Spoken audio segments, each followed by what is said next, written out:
नमस्कार मंडळी. कोकणातील पारंपरिक पदार्थ खापरुळी म्हणजे रसपोळी हा विस्मरणात गेलेला पदार्थ आहे. बहुतेक जण आता सध्या करत नाही. त्यामुळे श्रावणामध्ये किंवा गणपतीमध्ये तुम्ही अशा प्रकारे खापरुळी केलात आणि त्याच्याबरोबर रस केला तर एक नंबर अशी लागते. तर आता मी वेगवेगळ्या म्हणजे असं छान अशा पद्धतीमध्ये तुम्हाला व्यवस्थित समजावून जसे डोसे करतात तशीच ती खापरुळी आहे. फक्त वेगळं थोडंसं जराशे एक दोन वस्तू घालावी लागतात आणि अशा प्रकारे रस करावा लागतो. तर चला तर आपण आता ह्याचं रेसिपी पाहायला घेऊया. पूर्ण व्हिडिओ स्किप न करता रेसिपी पहा. हे बघा मंडळी, खापरुळ्या करण्यासाठी मी काय केले, हे तांदूळ घेतलेले आहे. ह्या पेल्याच्या मापाने 5 पेले तांदूळ घेतलेले, तर 2 पेले उडदाची डाळ घेतलेली आहे आणि मूठभर चणा डाळ असते ना ती घेतलेली आहे आणि 2 टेबलस्पून मेथी घेतलेली आहे. खापरुळ्या बोलले तर मेथी ही आवर्जून पाहिजे आणि हा कोकणात एक पारंपरिक पदार्थ आहे. त्याच्यामुळे हे रसातल्या खापरुळ्याची मी रेसिपी आपणास दाखवणार आहे. त्याच्यासाठी हे तांदूळ, उडदाची डाळ, चणा डाळ आणि मेथी वेगवेगळे भिजत ठेवले तरी चालतील आणि एकत्र भिजत ठेवले तरी चालेल. फक्त स्वच्छ धुवून भिजत ठेवायची आणि मग तेच पाणी तुम्हाला वापरायला मिळतं. त्यातलं पाणी नंतर फेकायचं नसतं ते. त्याच्यामुळे मी आता हे एकत्र करूनच स्वच्छ धुवून घेणार आहे. हे बघा, तांदळामध्ये चण्याची डाळ, हे उडदाची डाळ घालून घेतली, चणा डाळ घालून घेतली आणि मेथी घालून घेतली आणि आता ही मी स्वच्छ अशी धुवून घेते. आता मंडळी बघा, मी स्वच्छ धुवून एकत्र सगळं ठेवून दिली आहे आणि एकत्रच हे करणार आहे. आणि आता मी 11 साडे 11 वाजता जवळजवळ हे भिजत ठेवलेलं आहे. आणि आता हे बघा, हे जिरं, धणे, बडीशेप ती पण खापरुळ्यामध्ये तुम्ही घातलंत ना तर छान अशी चव येते. आणि हे पण भिजत ठेवा म्हणजे चरचरीतपणा तुमच्या ह्याला येणार नाही. व्यवस्थित भिजलं गेलं तर वाटलं पण चांगलं जातं. हे मी वेगळं भिजत ठेवते. हे बघा, आता हे मी वेगळं भिजत ठेवलं आहे आणि झाकण मारून ठेवून देणार आणि आपण संध्याकाळी हे वाटून घेऊया. आणि दुसऱ्या दिवशी सकाळी करायचे असतात खापरुळ्या. त्याला मालवणी पद्धतीमध्ये रसातील खापरुळ्या म्हणतात. तर आता मी हे सगळं व्यवस्थित झाकून ठेवूया आणि आपण सकाळी करायला घेऊया. हे बघा, अशा प्रकारे हे मी केलेलं आहे. आपण आता सकाळी बघूया म्हणजे संध्याकाळी वाटून घेऊया आणि सकाळी खापरुळी करायला घेऊया. हे बघा, आता आपलं हे रात्री सर्व वाटायला घ्यायचं आणि सकाळी आपल्याला खापरुळ्या करायच्या. हे बघा, छान असे आपले तांदूळ, चणा डाळ, मेथी वगैरे छान भिजले. ह्याच पाण्याचा वापर करायचा. बघा, व्यवस्थित असं निथळ असं पाणी आहे. पाणी व्यवस्थित असल्यामुळे हेच पाणी वापरायचं. आता आपल्याला हे मिक्सरच्या भांड्यामध्ये मी वाटून घेते.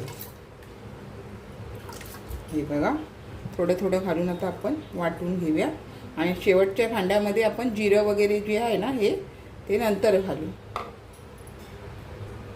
तर हेच पाणी मी वाटण्यासाठी घेते. हे बघा, हेच पाणी वाटलं ना तुमचं पीठ असं लवकर येऊन जातं. त्यामुळे आता अशा पद्धतीत मी वाटून घेते. आता आपण हे वाटून घेतलं आहे, असं टोपात काढून घेऊया. अशाच प्रकारे बाकीचं सर्व वाटून घेते आणि मग शेवटीच्या भांड्यामध्ये जिरं, धणे, बडीशेप आहे ना ते वाटते. आता हे सगळं राहिलेले वाटून घेते.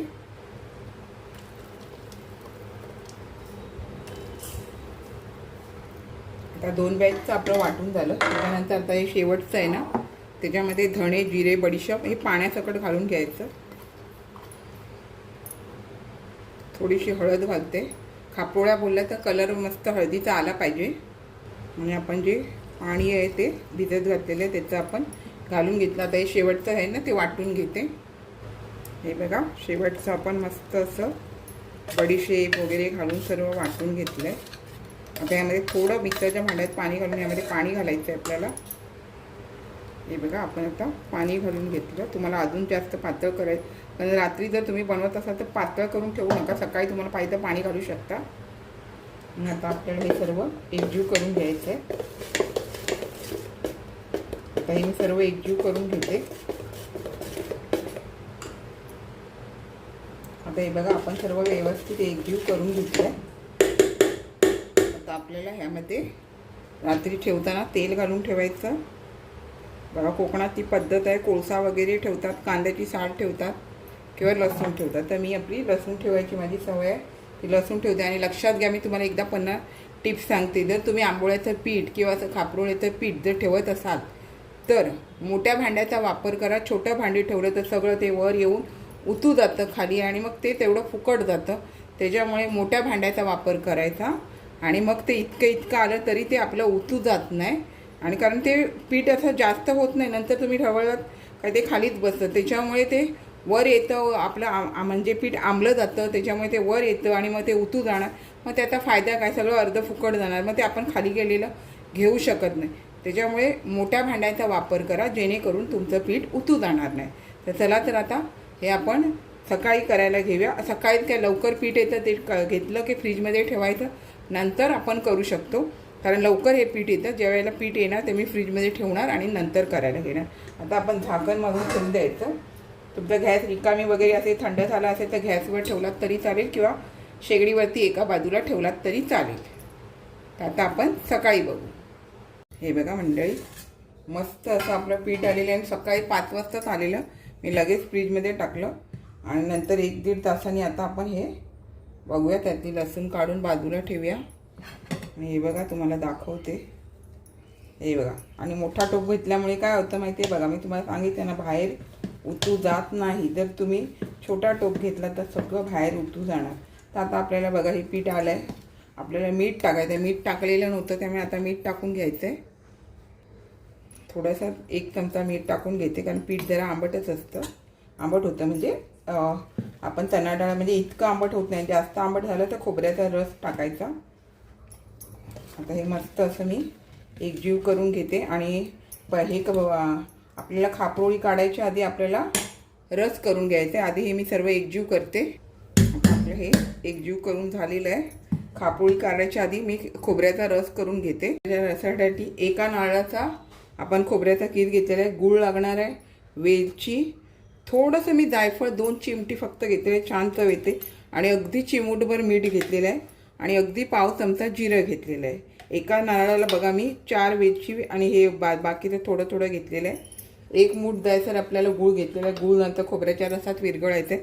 थोडीशी हळद पण घालणार आहे. आता आपल्याला हे वाटून घ्यायचं आहे. हे बघा, आपण हे खोबरे मिक्सरच्या भांड्यात घातलं आहे. जराशी हळद घालायची, छान असा कलर पण येतो आहे.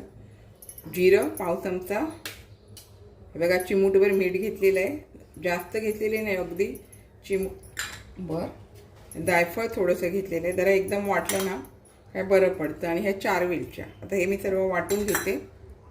हे बघा, आता आपण हे मिक्सरमधून वाटून घेतले. तर आपल्याला चाळणीमधून हे गाळून घ्यायचं आहे रस. आणि हे अशा प्रकारे खोबरं 2दा वाटून घ्या किंवा 3दा वाटून घ्या. रस येईपर्यंत थोडंसं 2दा-3दा वाटलात ना तरी रस येऊन जातो. हे बघा अशा प्रकारे.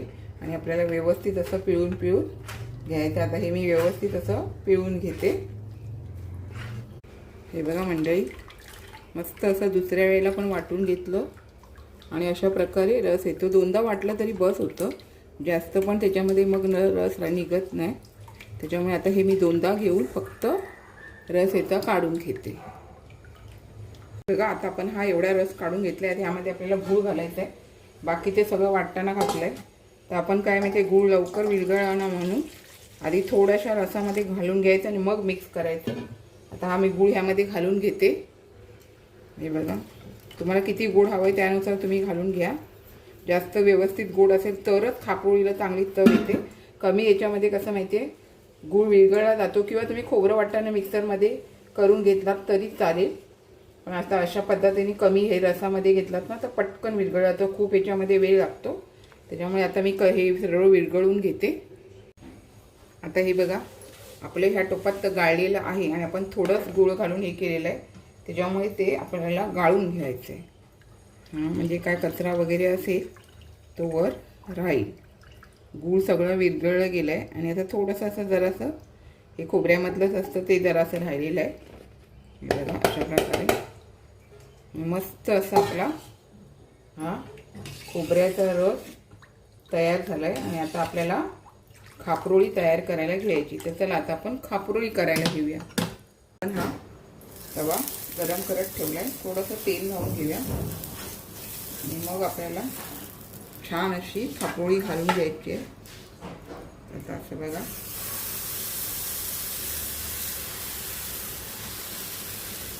छोट्याच बऱ्या, खायला बऱ्या पडतात रसामधून, जास्त मोठ्या नाही काढायच्या. आणि आपल्याला यावरती झाकण ठेवून घेऊया. आणि असे बघा आता व्यवस्थित अशी व्हायला लागली आहे. आता हे बघा, एक बाजू आपली छान अशी होत आली आहे. आपल्याला काय करायची, आता अलगद अशी पलटी करायची आहे. हे बघा मस्त असा कलर आला आणि जाळी पण छान आली आणि दुसरी बाजू चांगली व्यवस्थित करून घ्यायची. आणि मी गॅस स्लो आणि फास्टच्या मध्ये ठेवला आहे. एकदम मीडियम पण केलेला नाही आणि एकदम फास्ट पण केलेला नाही आहे. हे बघा दुसरी बाजू पण आपली मस्त अशी झालेली आहे. छान अशी जाळी पडते. आता ही आपण काढून घेऊया. हे बघा मस्त असं आपण काढून घेऊया. आता मी तेल लावून घेतलंय. अजून एक दाखवते तुम्हाला. तशा आपण आंबोळ्या काढतोय तशीच खापरोळी, फक्त त्याच्यामध्ये आपण जे घातलेले पदार्थ असतात त्याची चव वेगळी आणि रसात घालून खायची आणि छोट्या छोट्या काढायच्या, जेणेकरून खायला बऱ्या पडतात. एका डिशमध्ये घेतलं, रस घातला आणि खायला ती बरी पडते. आणि आता आपण हे झाकण मारून ठेवून देऊ.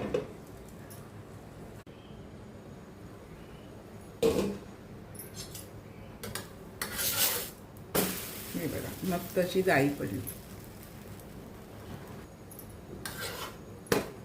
आता हे बघा अशाच प्रकारे मी बाकीच्या पण सर्व करून घेते आणि आपल्याला अशा प्रकारे सर्व करायचे. हे बघा मस्त अशा होतात.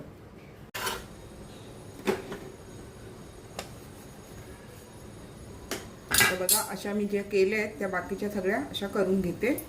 बघा मंडळी छान अशा आपल्या खापोळ्या झालेल्या आहे. आपल्याला पाहिजे तेवढ्याच काढून घ्यायच्या. बाकीचं पीठ फ्रीजमध्ये ठेवलं तरी चालतं. एक नंबर अशा नरम आणि लुसलुशीत आपल्या खापरोळ्या झालेल्या आहेत. हे बघा मस्त अशा खापरोळ्या होतात. तर आपण पण नक्की करा. आता कशा खायच्या ते मी तुम्हाला दाखवते. बघा मंडळी छान असं मी मस्त आपणास खापरोळी आणि रस म्हणजे रस आणि खापरोळी करून दाखवली आहे, रसपोळी करून दाखवली आहे.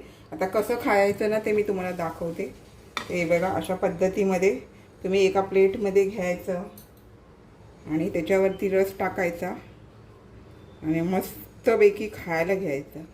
एक नंबर चवीचं. मेथी बीथी घातल्यामुळे, बाकीचे सर्व मी पदार्थ घातल्यामुळे छान अशी तुमची खापरोळी लागते. ते बघा मस्त असं मी तुम्हाला खापरोळी करून दाखवलेली आहे. आपण पण नक्की करा. मी तुम्हाला तोडून दाखवते. खायला ते एक नंबर भारी लागते. हे बघा मस्त मी जरा खाऊन दाखवते तुम्हाला. एक नंबर लागते.